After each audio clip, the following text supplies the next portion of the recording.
notice that the Senate numbers kept going up, where the House numbers dropped off some, because in the House, after redistricting, there were so many districts that it really wasn't a contest for House members. And in fact, redistricting has just pretty much narrowed it down to very few districts in the state that are really a true contest between the parties. But that's pretty significant to see that. When I first started working with the legislature, I worked with a member of the House of Delegates the first time he ran.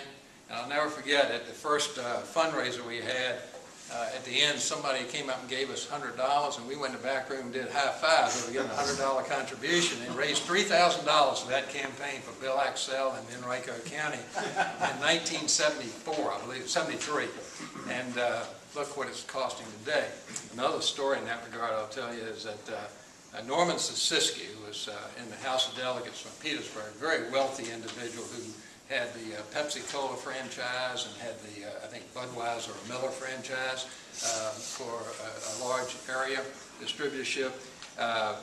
One year when Norman Sisiski was in the House before he went on to Congress, representing the 4th Congressional District, I ran into Norman Sisiski in the summer at the Capitol, and I was chatting with him. I said, "Norman, I guess you're really glad you don't have any opposition this year." And this is back when people were spending about $10,000 a year in a campaign. I said, "Really, I guess you're really glad you don't have any opposition this year, and don't have to get out in the campaign that much and don't have all the expense of it." And Norman said, "I'm spending $30,000 on my campaign." I said, "You're doing what?" People are spending about $10,000, $12,000 on a campaign. He had no opposition. He said, "Yeah, I'm spending $30,000 on my campaign." I said, "Why would you do that?" He said, "I just want the SOBs to have some idea how much I might spend if they decide to run against me." So anyway, that just to give you some idea about that. The other thing is that, you know, with the changes in the House this year, here's what happens to us. We have to get to know a lot of new people every election cycle.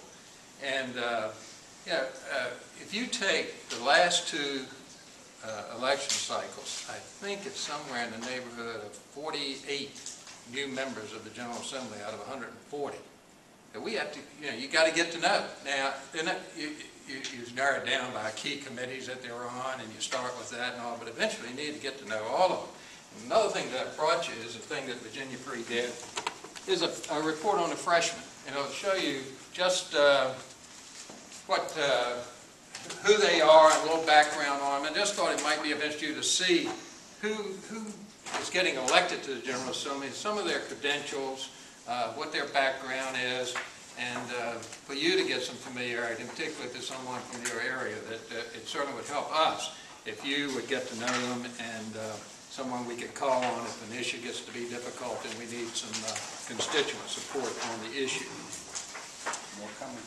Now, unless there's some questions, I'd like to move on into your specific issues and a little bit about what we covered this session for you.